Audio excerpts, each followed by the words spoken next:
বিচার শেষ না হওয়া পর্যন্ত ফ্যাসিবাদী দলের কোনো কার্যক্রম নয়। গণভবন হবে গণ অভ্যুত্থান স্মৃতি জাদুঘর। গণ অভ্যুত্থানের মাস পূর্তিতে শহীদি মার্চ, বৈষম্যহীন দেশ গড়ার স্বপ্ন ছাত্র জনতার। আউয়াল কমিশনের পদত্যাগ, নির্দলীয় সরকারের অধীনে কয়েক ধাপে ভোটের পরামর্শ।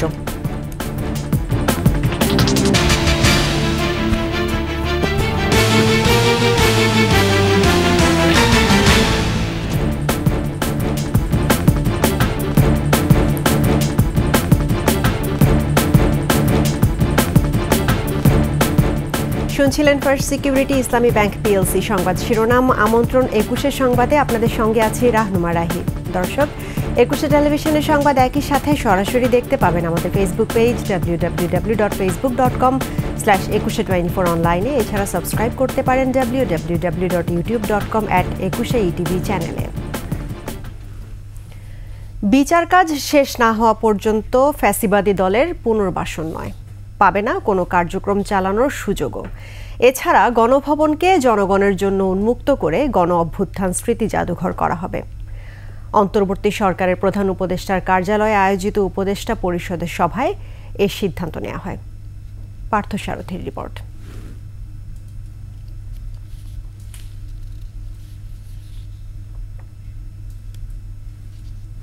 প্রধান উপদেষ্টার কার্যালয়ে ডক্টর মোহাম্মদ ইউনূসের সভাপতিত্বে অনুষ্ঠিত হয় উপদেষ্টা পরিষদের পঞ্চম বৈঠক। খাদ্য নিরাপত্তা, জলবায়ু পরিবর্তনে উদ্ভূত ঝুঁকি মোকাবেলা, টেকসই আর্থসামাজিক উন্নয়ন এবং বর্তমান ও ভবিষ্যৎ প্রজন্মের চাহিদা পূরণে সম্পদের গুরুত্ব অনুধাবন, যথাযথ সংরক্ষণ এবং টেকসই ব্যবহারের লক্ষ্যে অনুমোদন দেওয়া হয় জাতীয় জিন ব্যাংক ব্যবস্থাপনা নীতিমালা। বৈঠকের বিষয়ে জানাতে ফরেন সার্ভিস একাডেমিতে সংবাদ সম্মেলনে কথা বলেন উপদেষ্টা আসিফ মাহমুদ। এই জুলাই গণ অভ্যুত্থানের স্মৃতিকে, শহীদদের স্মৃতি এবং বিগত ফ্যাসিবাদী সরকারের আমলে যত অন্যায় অবিচার হয়েছে সব কিছুর স্মৃতি সংরক্ষণ করার জন্য গণভবনকে জুলাই গণ অভ্যুত্থান স্মৃতি জাদুঘর হিসেবে প্রতিষ্ঠা করা হবে। আমরা মনে করি বিচারের আগ পর্যন্ত, সম্পূর্ণ বিচার নিশ্চিত না হওয়া পর্যন্ত ফ্যাসিবাদীদের পুনর্বাসনের আর কোনো সুযোগ নেই। তিনি আরও বলেন, ছাত্র জনতার গণ অভ্যুত্থানে শহীদদের তালিকা হচ্ছে।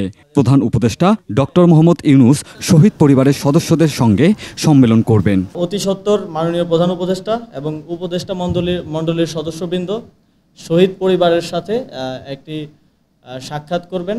একটা শহীদ পরিবারদেরকে নিয়ে একটি সম্মেলন করার ব্যাপারে সিদ্ধান্ত গৃহীত হয়েছে।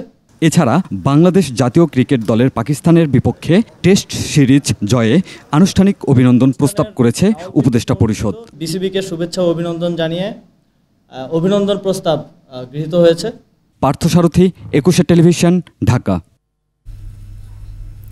নয় কোনো বৈষম্য, নয় কোনো স্বৈরাচারের দুঃশাসন।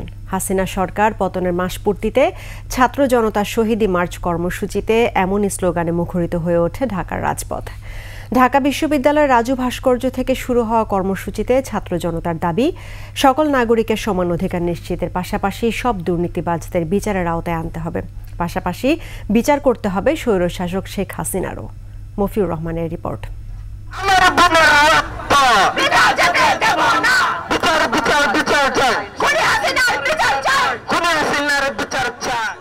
স্বৈরাচার পতনের এক মাস পূর্তিতে শহীদি মার্চ কর্মসূচির আয়োজন শুরু হয় ঢাকা বিশ্ববিদ্যালয়ের রাজু ভাস্কর্যের সামনে থেকে। রাজধানীর বিভিন্ন এলাকা থেকে ছাত্র জনতার সাথে যোগ দেয় বিভিন্ন স্কুল, কলেজ, বিশ্ববিদ্যালয়ের শিক্ষার্থীরা। সম্মিলিত কণ্ঠে উচ্চারিত হতে থাকে স্বৈরাচার বিরোধী স্লোগান, হাতে হাতে উঠতে থাকে লাল সবুজের পতাকা, চোখে মুখে নতুন বাংলাদেশ বিনির্মাণের প্রত্যয়।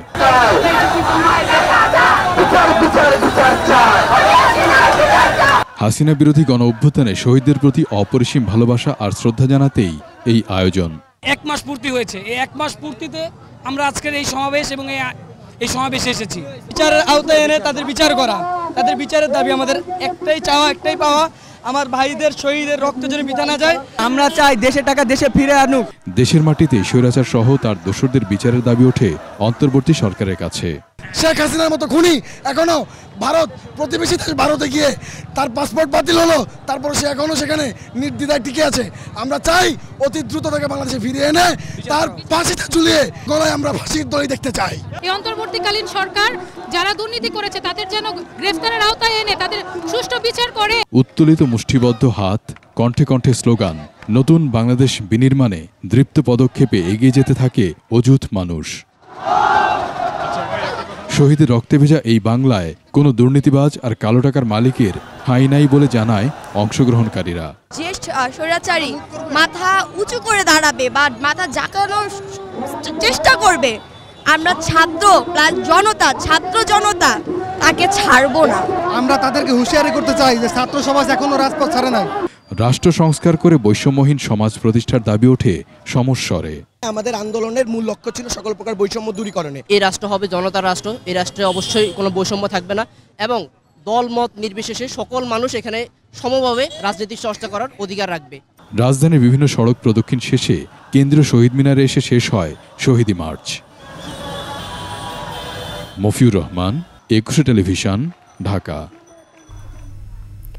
শেখ হাসিনার স্বৈরাচারী শাসন আমলে রাষ্ট্রের সব প্রতিষ্ঠান ধ্বংস করে দেয় এখনও পরিপূর্ণ বিজয়ের স্বাদ নিতে পারছে না দেশবাসী।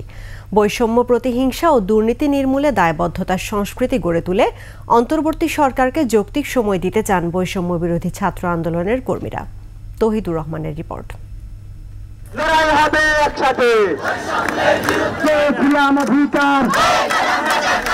সরকারি চাকরিতে কোটা সংস্কারের দাবিতে শুরু হয়েছিল বৈষম্য বিরোধী ছাত্র আন্দোলনের কর্মসূচি।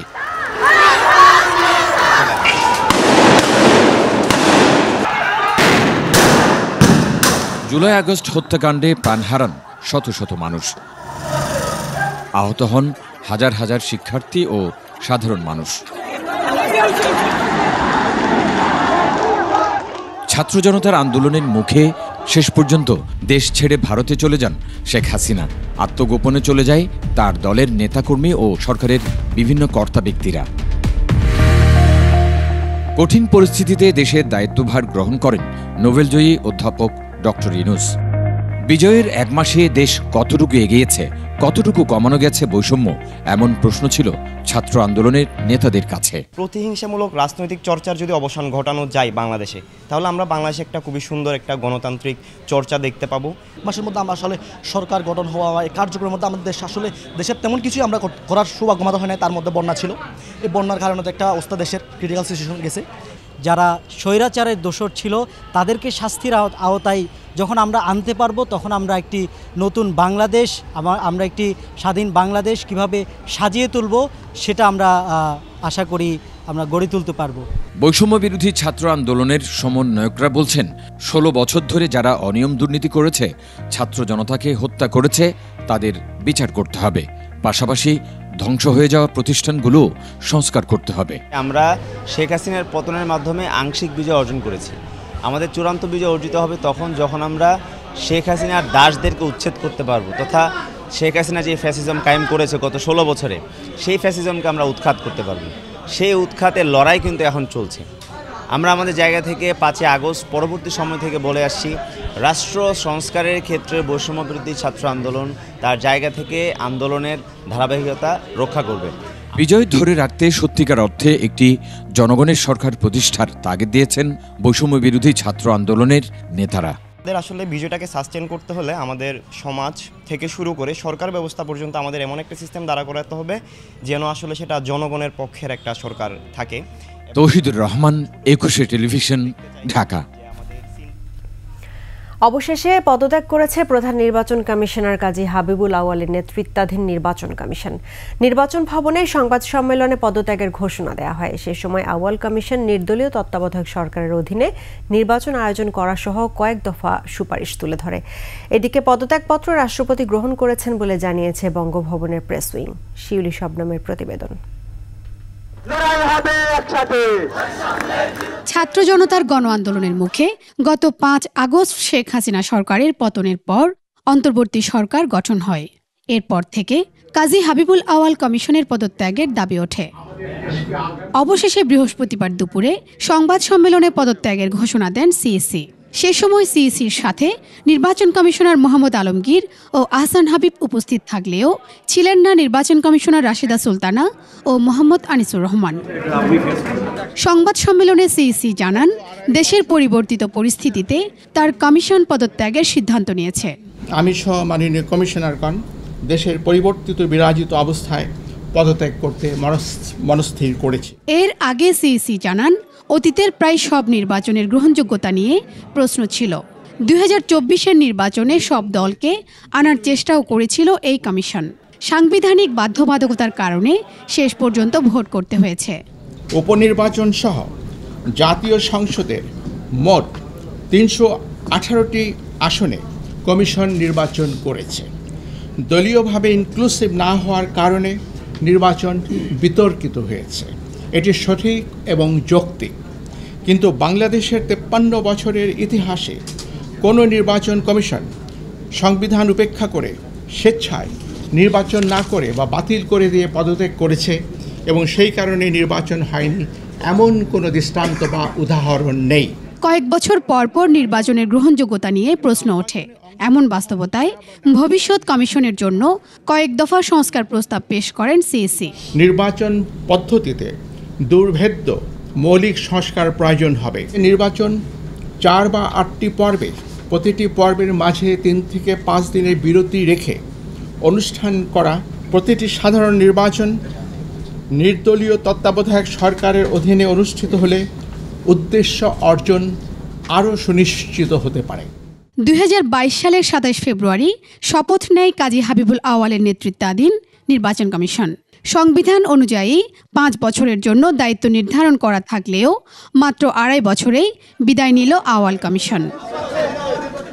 শিউলি শবনম, 21 টেলিভিশন, ঢাকা। নিচ্ছি সংবাদ বিরতি। যখন ফিরছি তখন অন্যান্য খবরের সঙ্গে আরও থাকবে। ইসলামী ব্যাংকের অর্ধেকের বেশি ঋণ এস আলমের, চলছে সম্পদ জব্দের প্রক্রিয়া।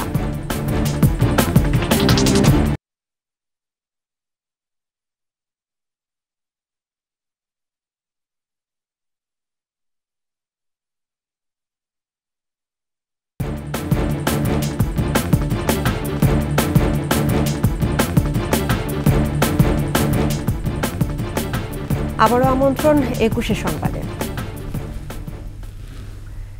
ইসলামী ব্যাংকের বিতরণকৃত মোট ঋণের অর্ধেকের বেশি নিয়েছে বিতর্কিত ব্যবসায়ী প্রতিষ্ঠান S Alam group. Bangladesh bank গভর্নরের সাথে বৈঠকের পর ইসলামী ব্যাংকের নবনিযুক্ত চেয়ারম্যান ওবায়দুল্লাহ আল মাসুদ জানান, ঋণের অর্থ আদায়ে এস আলমের সম্পদ জব্দের প্রক্রিয়া চলছে। মেহেদী হাসান জানাচ্ছেন বিস্তারিত। দায়িত্ব নেয়ার পর প্রথমবারের মতো কেন্দ্রীয় ব্যাংক গভর্নরের সাথে বৈঠকে ইসলামী ব্যাংকের পরিচালনা পর্ষদ। বৈঠক শেষে গণমাধ্যমের মুখোমুখি নবনিযুক্ত চেয়ারম্যান বলেন, তারল্য সংকটে ধুঁকতে থাকা ইসলামী ব্যাংকের সংকট উত্তরণে স্বল্প, মধ্য ও দীর্ঘমেয়াদী কর্মপরিকল্পনা কেন্দ্রীয় ব্যাংকের কাছে তুলে ধরেছেন তারা। পাশাপাশি দায়িত্ব নিয়েই ব্যাংকটির আর্থিক অবস্থার প্রকৃত চিত্র নিরূপণে স্বতন্ত্র নিরীক্ষক নিয়োগ দেওয়া হয়েছে। রিপোর্ট দিলেই নিশ্চিত হওয়া যাবে আসলে কত টাকা লোপাট হয়েছে। তবে ব্যাংকটির বিতরণকৃত 1,74,000 কোটি টাকার মোট ঋণের অর্ধেকেরও বেশি এস আলমের পকেটে গেছে বলে প্রাথমিকভাবে ধারণা নতুন পর্ষদের। এইটাতে আমরা অডিট নিয়োগ করছি, আমরা 1 সপ্তাহের মধ্যে জেনে যাব। তবে এইটা মেজর বলা, সুপার মেজর, অ্যাপ্রক্সিমেট আপনি 50% প্লাস, মোর দেন 50। যেসব জামানতের বিপরীতে এত ঋণ, তার প্রকৃত মূল্য নির্ধারণের কাজ চলছে। পাশাপাশি নামে বেনামে থাকা এস আলমের বাকি সম্পদও জব্দের প্রক্রিয়া চলছে বলেও জানান ওবায়দুল্লাহ আল মাসুদ। আমরা জানি যে সমস্ত প্রতিষ্ঠানে অন্যায় হয় তারা প্রপার্টি ওভার ভ্যালুয়েশন করে। আমাদের টিম অলরেডি নেমে গেছে, তারা প্রপার্টিগুলিকে পুনরায় ভ্যালু করতেছে এবং বিশ্বাসযোগ্য করার জন্য ইন্ডিপেন্ডেন্ট সার্ভেয়ারদেরকে দিয়ে বিশ্বাসযোগ্য আমরা পুনর্মূল্যায়ন করতেছি, যাতে গ্যাপটা বোঝা যায়।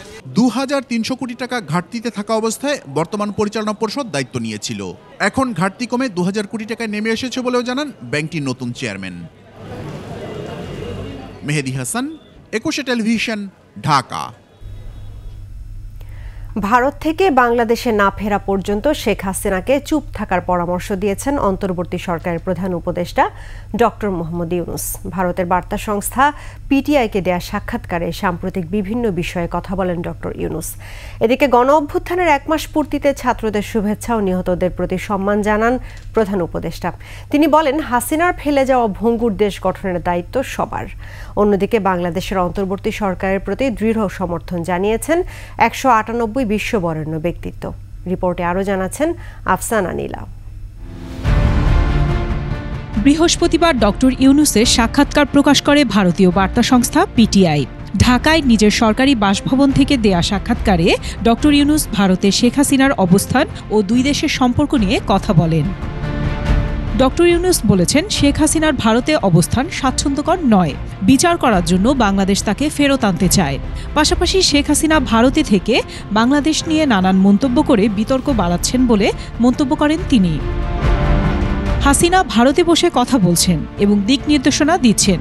কেউই এটা পছন্দ করছে না, তাই এখন হাসিনার চুপ থাকা উচিত বলে মন্তব্য করেন তিনি। একই সাথে তিনি জোর দিয়ে বলেন, হাসিনা দেশ ছাড়ার পর থেকে ভারত যেভাবে বাংলাদেশের বাকি দলগুলোকে ইসলামপন্থী হিসেবে আখ্যায়িত করছে, সেই মনোভাব থেকে দিল্লিকে বের হয়ে আসতে হবে। এদিকে বাংলাদেশের ছাত্র জনতার গণ অভ্যুত্থানের 1 মাস পূর্তিতে অন্তর্বর্তীকালীন সরকারের প্রধান উপদেষ্টার বাণীতে তিনি বলেন, হাসিনা একটি দুর্নীতিগ্রস্ত ভঙ্গুর দেশ রেখে পালিয়ে গেছে। নৃশংস গণহত্যার পর স্বৈরশাসনের অবসান ঘটিয়েছে তরুণরা।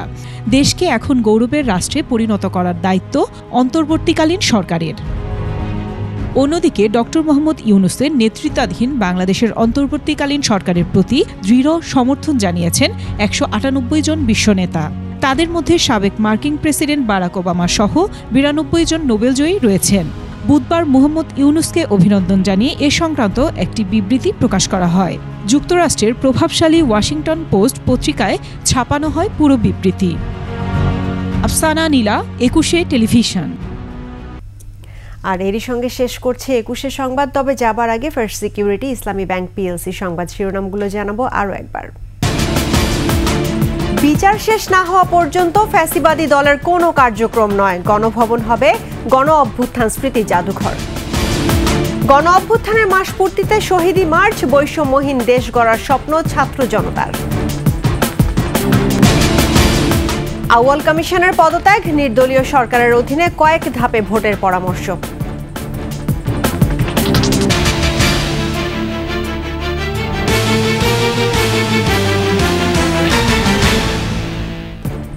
দর্শক, 21 সর্বশেষ খবর জানতে ডায়াল করুন 2021 নম্বরে, আর ভিজিট করুন 21-tv.com এই ওয়েবসাইটে। ফেসবুকে ভিজিট করতে পারেন www.facebook.com/2124 অনলাইনে। এছাড়া সাবস্ক্রাইব করতে পারেন www.youtube.com/21etv চ্যানেলে। এতক্ষণ সঙ্গে থাকার জন্য ধন্যবাদ। আমাদের পরবর্তী সংবাদ আয়োজন রাত 10:55 দেখার আমন্ত্রণ রইল। 21-এর সঙ্গেই থাকুন।